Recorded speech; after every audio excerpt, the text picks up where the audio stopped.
Welcome to Debate Drills Academy. My name is Rafi Piliero, and this is the course Introduction to the African Urbanization Topic Analysis. In this course, we are going to go through some of the basics on the February 2021 public forum topic, some of the positions that will likely be read, as well as some of the basics for understanding this topic, and how to jumpstart your own research. As with all of our topic analyses, this should be a starting point as opposed to an end point for your research. You shouldn't just take the positions that we suggest and cut them automatically, but rather use it to understand how other people might have thought about the topic and what the direction of the topic might look like. Below, you'll have the option to download our starter pack of evidence, which includes 30 pieces of evidence that were cut that really will help you get started with this topic. But again, use this as the starting point, not the end point. I would not even read a single one of these cards in a round. I would instead use it to look at the articles that are cited, to go back to those articles yourself and find those pieces of evidence, or even just to find your own version of those positions. So use it to help with your research as a supplement, as opposed to just reading those cards. So, using that as an introduction, I will begin by talking about some of the basics for this topic.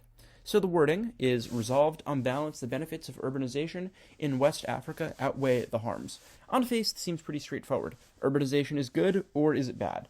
But there are a couple of wrinkles to this that will be useful to understand in order to get a better sense of how you want to approach the topic. So for starters, defining some of the terminology. Urbanization is a population shift from rural to urban parts of a country, and how a country adapts to it. So the first part of it, the population shift. When urbanization happens, it is likely in a country that tends to have an agrarian economy, with most people living in a rural area. So they might be living in the countryside, working on farms, not much involvement in heavy industry, but the first part of it is a population shift. People begin to move into the cities. So in the U.S., an example people talk about is the Great Migration. In other contexts, such as Africa, there's been literature about how over the course of the late 1900s, people began moving from rural areas into these cities. The second part of it, though, is not just a population shift, but rather how the country adapts to it. In that people don't just move into a city and then just continue their lives. It is a sweeping change in terms of the effects that it has economically, politically, and socially. In terms of political effects, there are now more people that are living in cities, which perhaps affects the ways that governments are structured, creating more centralized government arrangements, since instead of people being spread out across a large country, they are more concentrated. Using the example of the United States, that had serious effects in terms of elections, because now there were more people who were living within different states, which affected electoral college votes and apportionment for Congress. In other countries, there may not be the same dynamic, but there still are political effects of people packing up their bags and moving across the country somewhere different. Economic effects tend to stem from the fact that now there are people who are within a concentrated area, which affects how industry happens in that area. So there are studies that go both directions in this. Some people say that's good because it allows various economic efficiency gains, for example, economies of scale or specialization from having more people within a set area. Others maybe think that it's bad and makes it less efficient. There are multiple sides to this, and similarly, people who discuss the effects in terms of poverty, in terms of development, etc., which is really the core of this topic, which we'll talk about more later. And finally, the social effects. How does it affect people's lives to be living in a city as opposed to living in the countryside? Maybe it affects their livelihood, what they're doing, could affect family dynamics. There are a myriad of different effects that come from urbanization as opposed to staying in a rural area. So West Africa, it includes 16 countries. Some of the most notable that will most likely come up in debate that have been studied extensively in this urbanization literature are Ghana, the Ivory Coast, Nigeria, Sierra Leone, and several others, but those are among the most prominent ones that you'll want to be aware of in West Africa. So one phrase that can be a little bit vexing to talk about is the idea of on balance. On balance, it means what it sounds like. All things being equal, urbanization is a good thing, versus not on balance, it is a bad thing. But it's not a phrase that you often see in resolutions. The main effect of this wording is that it makes the topic not susceptible to plan affirmatives. So as you may know, plan affirmatives prove the resolution by giving an example to prove the broader statement. So for example, if I were to say birds can fly, a plan aff might say robins can fly. Or, using a more normative example, if I were to say we should go to a restaurant for dinner, a plan aff would say we should go to McDonald's for dinner. That proves that uses a smaller instance to prove the broader statement. However, The phrase on balance makes that a lot less possible, because that individual instance can't really prove the resolution true more broadly if it's only giving a specific example. It likely does not meet the burden of proving that on balance urbanization is good if it just has one specific example instead. The result of that is that it's much more likely that this topic will not be one that has as many planapps. It will, as the wording implies, be about being on balance. The second distinction to draw is the evaluative versus prescriptive resolution distinction. This wording in the resolution makes it likely that the topic is not so much about prescribing something. It is instead evaluating a state of affairs. Notice there's no words such as ought or should, which tends to prescribe action. So the resolution could have been worded as West Africa ought to substantially increase urbanization. But it's not. It says on balance, the benefits outweigh the harms. It instead is evaluating what already exists. This has implications in terms of the division of ground, because it means that the resolution is not necessarily a deviation from the status quo. In the majority of topics, the AF or the pro is tasked with defending a change from the status quo. They are defending that there is something undesirable in the world right now, and they change it. This resolution is much more evaluative, evaluating stuff that is currently happening in the status quo. Weirdly enough, that means that the pro actually is defending the status quo. The pro is defending the idea that urbanization, which is currently happening, is a good thing, and there probably should be more of it. So this is sort of strange because the idea of the AF deviating from the status quo is a remnant of, in policy debate, the concept of inherency, that the affirmative in policy debate has to defend a departure from the status quo. It is modeled after legislation, that you wouldn't pass legislation to codify the status quo, you pass legislation to deviate from the status quo. And there's an inherency burden as a result, that you have to do something that is not in the status quo. That is not present on this topic, however, and it seems likely that the pro is in fact actually the status quo. So some brief background to help illustrate some of the concepts that underlie this topic. Colonialism has had a significant impact on urbanization within Africa, as well as the post-colonial period. So an important date to know is the Berlin Conference of 1885. The Berlin Conference was when a bunch of European states basically got together and decided to carve out spheres of influence within Africa. They decided to claim individual states as belonging strictly to them. This obviously had been happening for a period of time. There's a long history of colonialism, but this is one important time because it was one of the most clear examples of states claiming their own distinct spheres within Africa and being able to take these countries for their own, and being able to really claim that they had complete control over these countries. This then resulted in an expansion of processes of control over these economies. In many instances, some they were attempting to industrialize, but in other parts it was about making them continuing agricultural economies in order to ensure that resources could be expropriated for these colonizing countries. By 1914, there were only two independent countries within Africa, Ethiopia and Liberia. Ethiopia had fought for freedom from the Italians, and Liberia was also independent at that time. But, however, the other countries were still under colonialism, which, this is barely 100 years ago, they're still controlled by other powers. So the lasting legacy is, clearly discernible. And the result was that many of these economies were not super industrialized and were oriented much more around agriculture and natural resource extraction. The post-colonial period resulted in an attempt to very quickly try to industrialize after these countries were free, and urban planning, which is why for much of the mid to late 1900s, there was a rush of people to cities, a desire to try to expand urbanization, which is why there are many case studies of urbanization surrounding Africa. The major case studies you'll see are African countries, China, and India. China, with the Great Leap Forward under Mao, was an attempt to really try to industrialize as quickly as possible, modeled after Russia's attempted industrialization under Stalin. And India similarly had a desire to try to quickly move people to cities and jump from much more of an agricultural system to an industrialized one. So there have been studies that claim this has worked well, this has not worked well in African countries, in China and India, And different authors reach different conclusions. It's important to talk a little bit more in depth about that, which we will get to in the subsequent slides. But the post-colonial period is useful context for understanding when a lot of this was happening. This was also accompanied by economic liberalization, when Western countries tried to urge these post-colonial states into the existing system of free market capitalism, claiming that they would give them the ability to take part in global trade, to secure the benefits of comparative advantage and just the general benefits that come with free trade. However, many are critical of this approach, claiming that it ended up depressing local industry, making many of these countries in Africa dependent on other countries without strong nascent industries emerging that were able to really support their own economies. So, the perspective of casing on the pro side. The most common by far will be some variant of the development advantage. This will argue that there are benefits to urbanization that make it overall worthwhile. It has led to poverty reduction, enhancing quality of life, infrastructure, etc. So let's talk a little bit more about those specifics.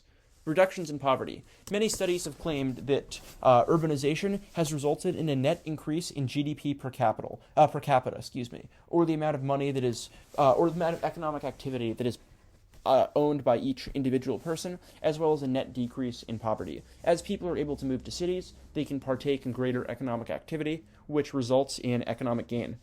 The second would be gains in infrastructure. Moving to cities makes it easier to coordinate central planning and infrastructure development. You can just have most people in one place, which makes transportation networks, sewage, water, etc. just far, far easier if everybody is close by. And then also jobs. With economic gain comes economic opportunity. People are able to take part in more jobs within a city as opposed to what they might be pursuing in a rural area. And then finally, just quality of life. The benefits of living in a more modern society are greater, that perhaps overall happiness and opportunity has increased, human rights violations have gone down. So these will be the variants of the development advantage. They basically, on balance, claim that Africa is in a better state now than it was in 2000, and in 2000 was in a better state than it was in 1980. That over time there have just been improvements in reductions of poverty. One important thing to realize is that you should not confuse inequality with poverty in this case. That oftentimes there will be a divergence in terms of poverty versus inequality. So there may be net reductions in poverty. There are fewer people that are impoverished on balance, but as wealth has increased, it is still disproportionately gone to the uppermost members of society. So yes, there are fewer net people in poverty, and the economy has overall expanded, but perhaps there is still distributional inequity, where the money is still gone to people at the top disproportionately. So one thing the AF will have to grapple with is that while poverty has likely in many cases gone down, inequality has likely gone up, and they will want to get out in front of that and establish why poverty in this case is a more salient indicator of prosperity than inequality. You can also interact with con offense in the case here. So, for example, reading pieces of evidence about how urbanization has actually helped biodiversity or warming can undercut a lot of the con's primary offense. An example of that is that as people move to cities, they're more concentrated as opposed to being spread out across across a continent or across a country, which results in less pressure on the land. Maybe agriculture is actually worse for the environment than urbanization, which gives you the ability to link turn or say the opposite is true of your opponent's positions. So there's also the possibility for reading some plans on the pro. It's probably inadvisable in our opinion due to the analysis before about the ways that the resolution does say on balance, but if you are interested in this, we will still discuss potential possibilities. One thing you can do is country-specific, one of the 16 countries or some combination of those countries. You think that urbanization on balance has been good there. One example that's discussed frequently in the literature is the Ivory Coast. People have written extensively about whether or not urbanization has worked there or hasn't, which means that is potential ground as well. You could also defend a mechanism through the African Union, or arguing that the African Union should further urbanization, and that if they were to adopt that, that would even better achieve the benefits of urbanization that you've outlined. There also are urbanization strategy-specific potential plans. So you could say, for example, that this method of increasing urbanization or this method of attaining better infrastructure is, on balance, desirable. So, con casing. A lot of this will be in the form of disadvantages. some typical components of con casing, for example, plan-inclusive counterplans, are made a little bit strange by the inclusion of the phrase on balance. Because remember, the pro does not need to prove every single example of something. They just need to prove that overall it is a good idea. So trying to find exceptions via plan-inclusive counterplans is likely susceptible to the permutation argument that you can do both or do the counterplan, because the counterplan does not disprove the original affirmative or the original AF or pro case. So the con is likely also not the status quo, because urbanization has been taking place in Africa for some time. In fact, it's strange because the con actually might be defending that the status quo is undesirable, that urbanization has had deleterious effects on African development, and that urbanization actually has had some problems. What might that look like? So before we get into that, though, we'll talk a little bit more about what counterplans could look like. Counterplans only make sense if they establish things that should be done instead of urbanization. Defending that there is urbanization that can be made better is a pro-argument. So if you say urbanization only works when we have infrastructure in place as a counterplan, that is susceptible to the permutation, because it still culminates in proving that there is a world in which urbanization is a good thing. Specific disadvantages. The objective here is to always prove that the massive harms to urbanization are large, and that there is little connection between urbanization and the benefits. So, for example, urbanization is ineffective at reducing poverty, but it does harm the environment, which means that we have a clear connection to our scenario, and they have very little connection to theirs. So there's the environment disadvantage, that urbanization results in an increase in pollution, it results in an increase in transportation, more energy usage, etc., or alternately that it hurts biodiversity. Cities expansion likely encroaches on protected areas, or PAs, which are throughout West Africa, which results in invaluable species being lost due to cities just carelessly taking over and destroying the land. There's also the urban sprawl disadvantage, which is closely related to the environment disadvantage, that as cities get bigger, they expand spatially as well. People aren't just shoved into cities, but rather the cities just get larger and larger, which defeats the benefit of many urbanization proponents claim, because as the cities expand, infrastructure is harder to coordinate, the benefit of being close and coordinating becomes a lot trickier, but it also just hurts the environment and hurts infrastructure, hurts the ability to have clear food delivery, so that people talk about that in terms of loss of food.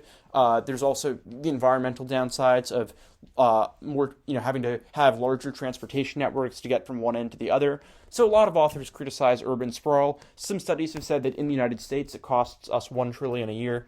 And there are similar studies in the context of Africa. Then there's the Chinese influence disadvantage. This argues that China has had a large role in African development, that Africa sees that how China was able to develop over the course of the Mao years and in the Deng Xiaoping years, where they were able to really tap into the benefits of industrialization to go from being a state that really did not have much infrastructure, that was very agricultural, to now the second largest economy in the world and the largest in terms of purchasing power. And that African countries have been very willing to accept Chinese help, which has given China the ability to secure more resources, to increase their geopolitical ambitions, getting African countries to invest in the Belt and Road Initiative.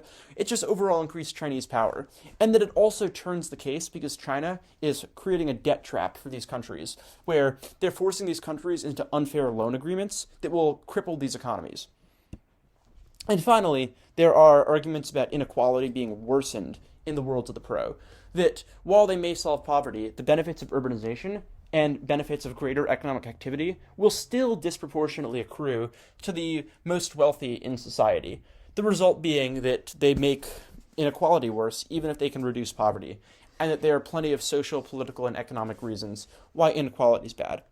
Finally, you should always have a heavy press on the pro or affirmative case in terms of demonstrating why they make the problem worse, or at the very least don't solve. That there are alternate causes or other things that undermine development that also hamper the effectiveness of urbanization. Sure, urbanization is one part of the picture, but it's not everything. Because even if you can urbanize, there might still be infrastructure problems. There might still be a lack of access to needed services. An example that you'll see in the literature is China versus India. China spent substantially more on infrastructure than India did, which is why China's urbanization was likely more successful in terms of improving living conditions and improving quality of life, whereas India was likely less effective. So in conclusion, it's important to remember the unique resolutional wording that makes this not like other topics. The pro is not a prescription. They are instead evaluating a state of affairs that already exists. But the central question then becomes not what is our proposal and how do we change the status quo, but rather in evaluating urbanization, are there benefits or harms to urbanization that outweigh the benefits or harms flagged by the other side? Disadvantages versus advantages will be a core part of this topic, so it's important to be ready.